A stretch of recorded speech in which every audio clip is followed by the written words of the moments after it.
یعنی آپ کیبنٹ کے اندر کھولیں گے نہیں، کیونکہ ان کا یہ تھا کہ جب کیبنٹ میں اگریمنٹ کھلے گی تو وہ پبلک ہو جائے گی، کیونکہ کیبنٹ کے منٹس پبلک ہو جاتے ہیں۔ تو انہوں نے کہا کیونکہ وہ پبلک ہو جائے گی اس لیے ہم اس کو کانفیڈینشیل رکھتے ہیں، لیکن اگر عدالت کھولنا چاہے تو وہ کھول سکتی ہے، یا کوئی ایجنسی نیب کوئی کھولنا چاہے کھول سکتی ہے۔ یہ تھی اگریمنٹ۔ لیکن اگر آپ یہ نہیں مانتے، اب یہ ذرا غور سے سنیں، اگر آپ اس کو کانفیڈینشیل نہیں رکھتے تو آپ کو پاکستان کی گورنمنٹ کو برطانیہ کے اندر جا کے کیس کرنا پڑے گا کہ یہ جو 190 ملین پاؤنڈ ہے یہ پاکستان سے منی لانڈرنگ ہو کے گیا ہے، اور آپ کو ثابت کرنا پڑے گا کہ یہ پاکستان سے منی لانڈرنگ ہوئی ہے۔ اب سمجھ گئے؟ اب اگر آپ یہ کیس ہار گئے تو یہ پیسہ انگلینڈ میں رہ جائے گا، یہ آپ کا 190 ملین پاؤنڈ چلا جائے گا، یہ انگلینڈ میں رہ جائے گا۔ تو اگر آپ کو کیس جیت جاتے ہیں تو پھر وہ پاکستان میں آئے گا، اور وہ دوسری مد میں آئے گا، وہ آئے گا اس مد کے اندر کہ یہ جو سپریم کورٹ کی جو اکاؤنٹ ہے اس میں نہیں جائے گا، گورنمنٹ آف پاکستان کو آ جائے گا منی لانڈرنگ کا۔ اب کیبنٹ کے اندر ڈسکشن کیا ہوتی ہے؟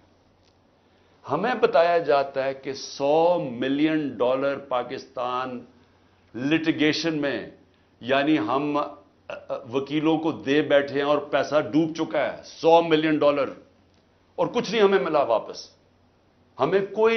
ہمیں لیگل ایکشن سے آج تک ایک آنا نہیں ملا، اور انہوں نے کہا یہ 5-6 سال لٹیگیشن چلے گی، اور کوئی گارنٹی نہیں ہے کہ آپ ثابت کر سکیں گے کہ جی منی لانڈرنگ کا پیسہ ہے آپ یہ، اور اگر آپ نے ثابت نہ کیا تو یہ پیسہ انگلینڈ چلا گیا۔ اب یہ تھا کیبنٹ نے کیا فیصلہ کیا، آپ کیا فیصلہ کریں گے کہ کیا مجھے 190 ملین پاؤنڈ مل رہا ہے وہ پاکستان آ جائے اسی وقت؟ ہمیں بڑی ڈالرز کی ضرورت تھی، ہمیں ہمیشہ ہوتی ہے، آج بھی ہمیں ڈالرز کی ضرورت ہے، اور کبھی اتنا پیسہ پاکستان نہیں آیا۔ کیا ہم اس پیسے کو فوری طور پہ لے آئیں اور سٹیٹمنٹ میں کر دیں، یا پھر ہم قانونی کارروائی میں پڑیں جو کہ 5-6 سال چلے گی اور پتہ نہیں پیسہ آئے گا نہیں؟ مجھے ایک آدمی بتا دیں کہ جو اس سے اختلاف کرے گا کہ وہ پیسہ پاکستان لے آؤ۔ میں یہ پوچھنا چاہتا ہوں کہ کون سا احمق ہوگا جو پتا ہوگا کہ آپ نے کیس بھی نہیں، یعنی کون سا یہ جوا کھیلے گا اور 5-6 سال انتظار کرو اور ہو سکتا ہے پیسہ ہی نہ آئے؟ تو ساری کیبنٹ نے فیصلہ کیا کہ جناب ٹھیک ہے، کانفیڈینشیل اگریمنٹ ہم مان لیتے ہیں، پیسہ پاکستان آ جاؤ۔ پیسہ پاکستان آ گیا، اسٹیٹ بینک کے اندر ڈپازٹ ہو گیا، سپریم کورٹ کے اندر وہ پیسہ ڈپازٹ ہو گیا 190 ملین پاؤنڈ۔ اب اگلی بات، اب نیب مجھے کہہ رہی ہے کہ آپ نے یہ اس لیے بدنیتی سے کیا کیونکہ آپ نے ملک ریاض نے آپ کے لیے القادر ٹرسٹ جو ہے وہ اس نے جو سارا اس کا سپانسر وہ تھا، تو آپ نے اس کو فائدہ پہنچانے کے لیے کر دیا۔ بھئی سوال بڑا سمپل ہے، آج آپ کے پاس 190 ملین پاؤنڈ پڑا ہوا ہے سپریم کورٹ میں، نیب آج کہے کہ یہ غلط مات میں پیسہ آ گیا ہے، آپ جا کے انگلینڈ کے اندر کیس کریں اور ثابت کر دیں کہ منی لانڈرنگ کا پیسہ ہے، اور وہ ادھر سے ادھر چلا جائے گا۔ یعنی آپ کو کون روک رہا ہے اس چیز میں؟